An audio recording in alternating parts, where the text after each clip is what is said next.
TJS అధ్యక్షుడు మాజీ MLC కోదండరాంకు ఏదీ కలిసి రావడం లేదా? రాక ఎమ్మెల్సీ పదవి దక్కితే ఆ పదవి ఏడాది కూడా తిరగక ముందే ఎగిరిపోయింది.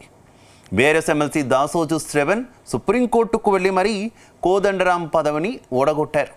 అయితే ఎమ్మెల్సీ పదవి కోదండరాంకు శాపంగా మారిందా, లేక మాజీ ప్రొఫెసర్కు తెలంగాణ రాజకీయాలు అర్థం కావడం లేదా?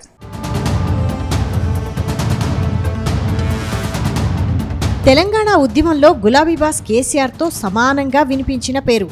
ఉద్యమ సమయంలో ఆయన ఏ పిలుపునిచ్చినా తెలంగాణ వాదులు తండోపతండాలుగా తరలివచ్చి ఆయనకు మద్దతుగా నిలిచారు. ఓ ప్రొఫెసర్గా ఆయన ఎంతో మంది విద్యార్థులకు, నిరుద్యోగులకు ఆదర్శంగా నిలిచారు. తెలంగాణ ఏర్పాటు తర్వాత కూడా తన ఉద్యమ పందా వీడలేదు. గత బీఆర్ఎస్ ప్రభుత్వంపై తన పోరాటాన్ని ఆపలేదు. నిరుద్యోగ అంశం, ఇతర అంశాలు ఏదైనా ప్రభుత్వంపై తన నిరసన గళం విప్పారు. దాంతో బీఆర్ఎస్ బాస్ కేసీఆర్కు కోపం వచ్చింది. కోదండరాంను పక్కన పెట్టేశారు. ఆ తర్వాత కొద్ది రోజులు సైలెంట్ అయిన మాజీ ప్రొఫెసర్ తెలంగాణ జనసమితి పేరుతో ఓ రాజకీయ పార్టీని ఏర్పాటు చేశారు. కానీ పొలిటికల్గా సక్సెస్ కాలేకపోయారు. చివరకు కాంగ్రెస్ మద్దతుతో ఎమ్మెల్సీ అయితే ఇప్పుడు ఆ పదవికి కూడా ఎసరు వచ్చి పడింది. అసలు కోదండరాంకు రాజకీయాలు అచ్చిరావడం లేదనే చర్చ జరుగుతోంది.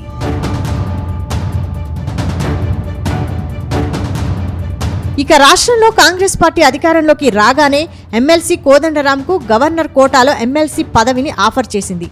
ఆ ఆఫర్ నచ్చడంతో ఎమ్మెల్సీగా కోదండరాం ఎన్నికయ్యారు. కానీ కేసీఆర్ ముఖ్యమంత్రిగా ఉన్న సమయంలో ఆ పదవిని బీఆర్ఎస్ ఎమ్మెల్సీ దాసోజు శ్రవణ్కు కేటాయించారు. కానీ దాసోజుకు అవకాశం ఇవ్వని గవర్నర్ కోదండరాంకు లైన్ క్లియర్ చేయడంతో ఎమ్మెల్సీ అయ్యారు. కానీ ఏడాది కూడా తిరగక ముందే మాజీ ప్రొఫెసర్కు గట్టి షాక్ తగిలింది. ఆయన ఎన్నికను తిరస్కరిస్తూ సుప్రీంకోర్టు సంచలన తీర్పు వెలువరించింది. ఇక్కడే ఆసక్తికర చర్చ జరుగుతోంది. అసలు కోదండరాంకు రాజకీయాలు అచ్చిరావడం లేదని, అందుకే ఎమ్మెల్సీ పదవి ఎగిరిపోయిందనే ప్రచారం సాగుతోంది. గతంలో కేసీఆర్ ఏ పదవి ఇవ్వకుండా అవమానపరిస్తే రేవంత్ రెడ్డి ఎమ్మెల్సీ పదవి ఇచ్చినా 6 ఏళ్లు పూర్తి కాకుండానే ఎమ్మెల్సీ పదవి మధ్యలోనే ఎగిరిపోయింది. ప్రస్తుతం కోదండరాం అమెరికాలో ఉన్నారు. త్వరలోనే రాష్ట్రానికి వస్తారని అంటున్నారు. అయితే సుప్రీంకోర్టు తీర్పుపై ఆయన ఎలా రియాక్ట్ అవుతారనేది కూడా ఆసక్తికరంగా మారింది.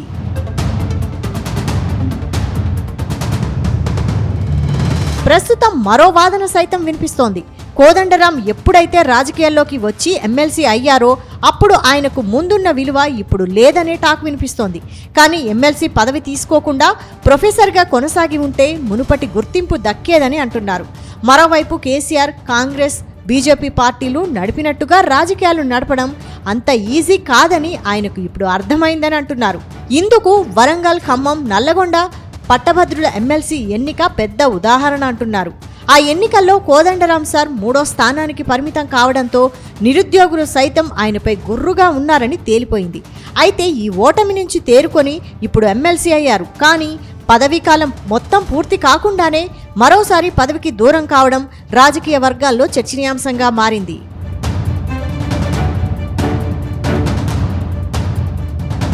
మొత్తం మీద కోదండరాం ఎమ్మెల్సీ పదవి పోయింది. ఇప్పుడు ఆయనకు సీఎం రేవంత్ రెడ్డి మరోసారి ఎమ్మెల్సీగా అవకాశం కల్పిస్తారా, లేక మరేదైనా పదవిని కట్టబెడతారా అనేది ఆసక్తికరంగా మారింది. అయితే కాంగ్రెస్ పార్టీ నుంచి ఏ పదవి తీసుకునేందుకు కోదండరాం సిద్ధంగా లేరనే టాక్ సైతం వినిపిస్తోంది. ఏది ఏమైనా అమెరికా పర్యటనలో ఉన్న కోదండరాం రాష్ట్రానికి వచ్చాకే అన్ని విషయాలపై ఓ క్లారిటీ వస్తుందని అంటున్నారు.